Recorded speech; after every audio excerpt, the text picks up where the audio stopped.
Today is Sunday, January the 5th. It's 7 a.m.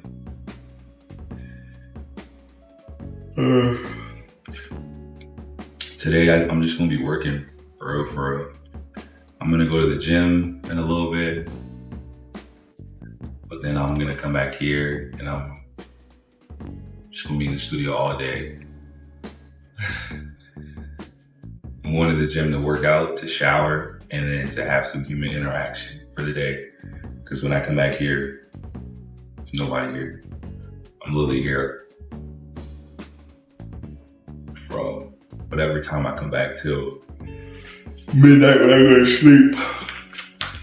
We have about 14 days left in our Kickstarter campaign. We're at 15% of our goal, last time I checked. So we have $6,000 out of $40,000 raised, which is good. 43 backers. We have to hit our $40,000 goal in order to receive the funding, which is kind of stressful. It's a little discouraging too, just because I know I have more than 43 people that support me. And it's like, damn, when you really need people to like bang with you,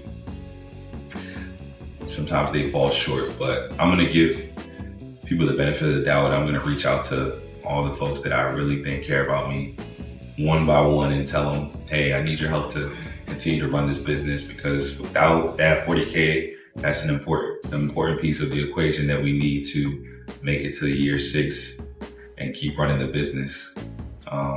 Yeah, I've been feeling pretty good since I came back from Buffalo. Last night I was sitting here in the studio and I just opened my journal that I write in periodically, and I was just flipping through and I started reading, and it was so insightful to me because I'm just gonna read you a passage from the past. It gave me so much peace of mind. This is from November 12th, 2022. This is real personal, so yeah. I am in a period of limbo in my life currently. I know exactly where I want to be and do, but the process of getting there sometimes gets blurred.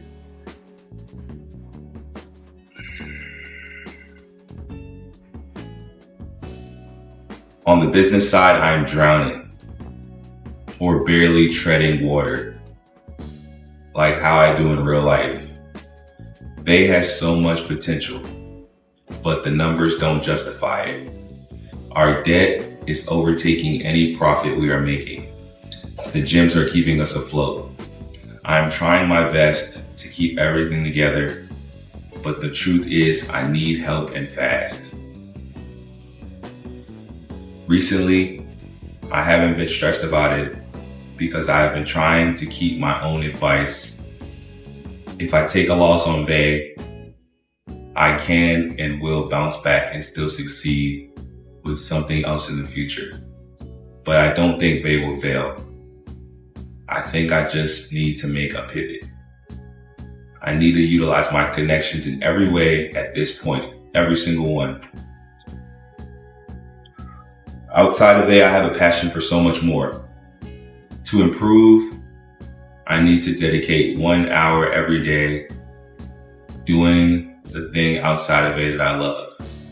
Making funny content, educating, being the difference, literally. This was November 12th, 2022. Still just as stressed with Bay, still having an existential crisis.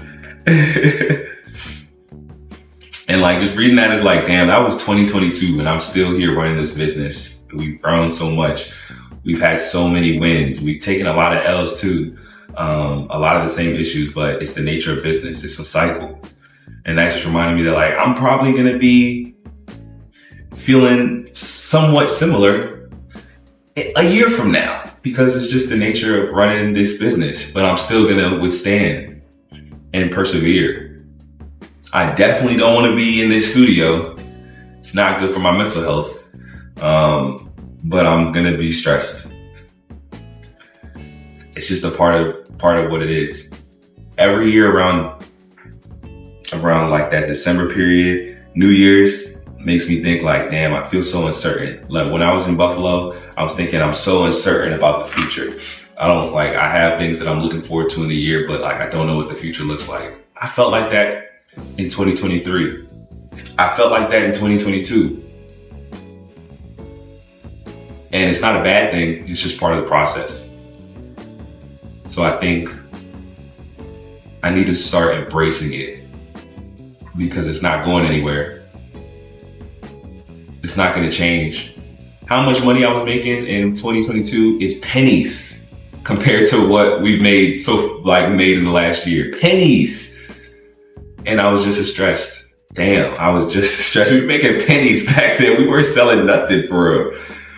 And a year from now, what we're going to have made is going to be pennies compared to what we made last year. So I just got to remind myself that. And I'm glad I picked up my journal and read that.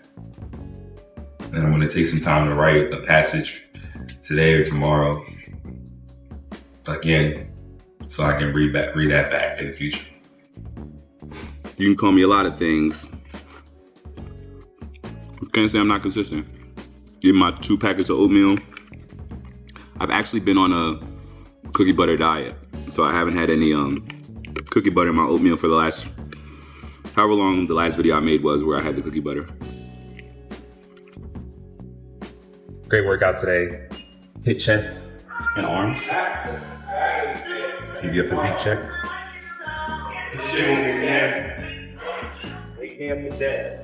I think I'm gonna weigh myself in a little bit and see how much I weigh, but feeling good. About to shower, go back to the studio. Deuce. I'm here to tell you that not all rotisserie chicken was made equal. Safeway has the most elite rotisserie chicken in all the land. This is their, this is their Peruvian style rotisserie chicken. It's moist, flavorful. What other characteristics? Sometimes it's hot and ready. The tiers go, for me, what I've experienced, Safeway has the best rotisserie chicken. Is my lighting off? Okay. Safeway has the best rotisserie chicken. Then you have Giant underneath. Shoppers is definitely the bottom of the totem pole. They put their rotisserie chicken in like a plastic container. It'd be dry, not seasoned that well. But Safeway, elite in terms of donuts. Shoppers has the best donuts. Then there's Giant, and then Safeway. So it flips in terms of tiers. What is Giant good at? Yeah, Giant has what are they the best at? Cheese. If you want elite cheese, Giant is the place to go for your mac and cheese. They'll slice that bitch for you in person. But grab my rotisserie chicken. I have my lettuce at the crib or my spinach at the crib. I don't really have any carbs. I ate my 2 packets of oatmeal in the morning. And carbs are expensive. Healthy carbs are relatively expensive. I can get a rotisserie chicken for $7.99. 2 bags of spinach, 2 for $5. That'll feed me for 2.5 meals, depending on how much I eat. But it's how you ball on a budget. And then I can get a whole pack of oatmeal for like maybe $6. So it works.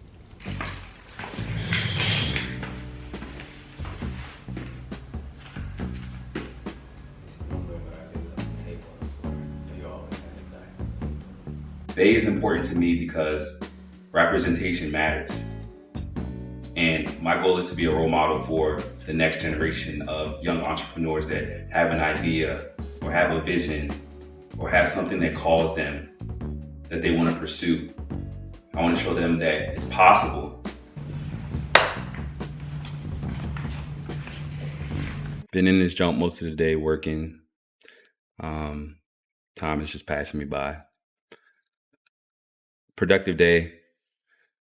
The week is the week. It's coming whether I'm ready for it or not.